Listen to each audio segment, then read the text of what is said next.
and buying the muffins, etc. So instead of doing any of that, I started asking for calls instead of in-person meetings. And everyone loved it. The client loved it because they didn't have to go from Midtown all the way down to Wall Street to come to our office.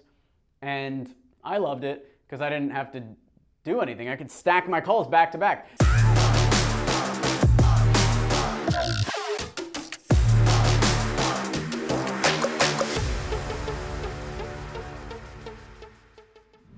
This video is brought to you by Email 10K.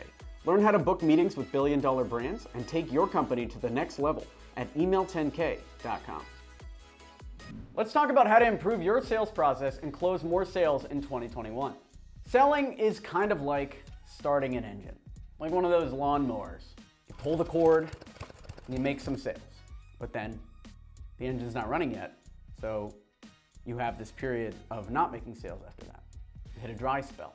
And then you pull it again, you make some more sales again, and you're doing great for a while, you're making money, you feel good, but then you hit another dry spell. But eventually, you pull, the engine starts, and you have consistent sales, and then you don't have to work nearly as hard, you can just crush it consistently, because you have the systems in place. Your selling system should be like that engine, something that takes a little bit of effort to get going, but once you have that sales momentum, you can destroy everybody else on the sales team. And I know it because I did destroy everybody on the last sales team I worked on. I beat the director of sales, I beat both founders when all three of those had numbers, and I beat everybody else, and I was a junior sales guy. It comes down to your sales process. I used to suck at sales. I tried everything in the book, sales training, going to events, hiring a coach, all of it. Then I decided to analyze what I was actually doing as a salesperson and cut out everything that wasn't generating results to focus on the things that were, and that's what actually worked for me. That's what changed it all, took me to the top of the sales organization, allowed me to dominate everyone else. We hit the Inc. 5000, it was great, it was amazing. When I was a junior sales guy at that company, we had to do all sorts of work. So I started by breaking down my day. My day, back then, looked like I would come into the office and with the other sales guys for an hour or more.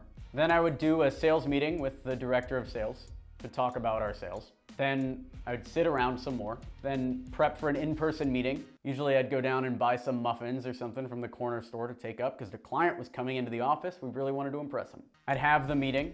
Usually there'd be 3 sales guys in this meeting, even though 1 was needed.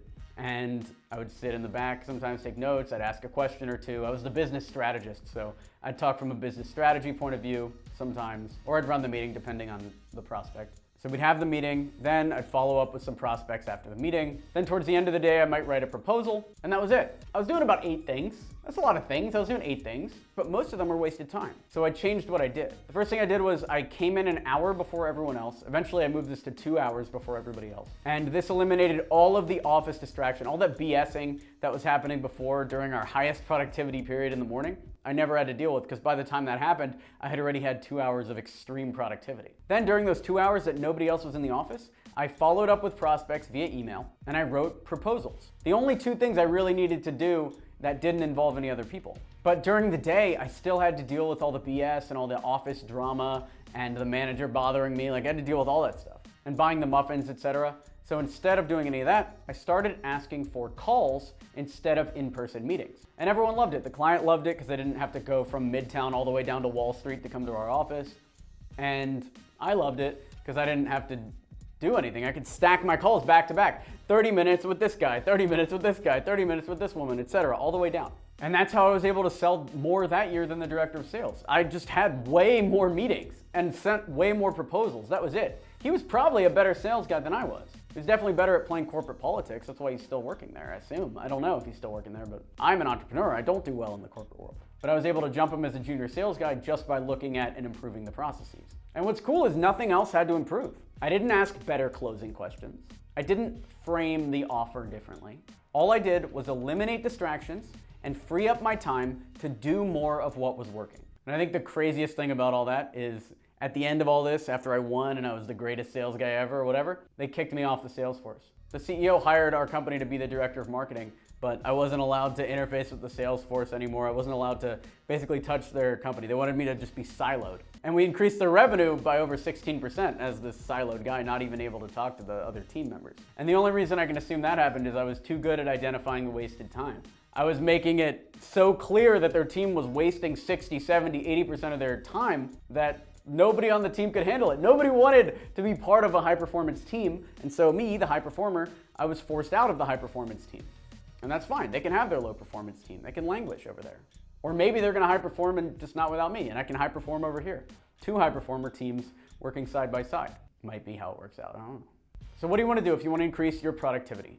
You want to map out your day, identify what makes you money, and cut everything else. And then increase the amount that you do the things that actually make you money. If you're writing 1 proposal a day, you can write 10. If you're making 100 cold calls a day, you can make 200 or whatever your maximum limit is. And then cut all the other BS.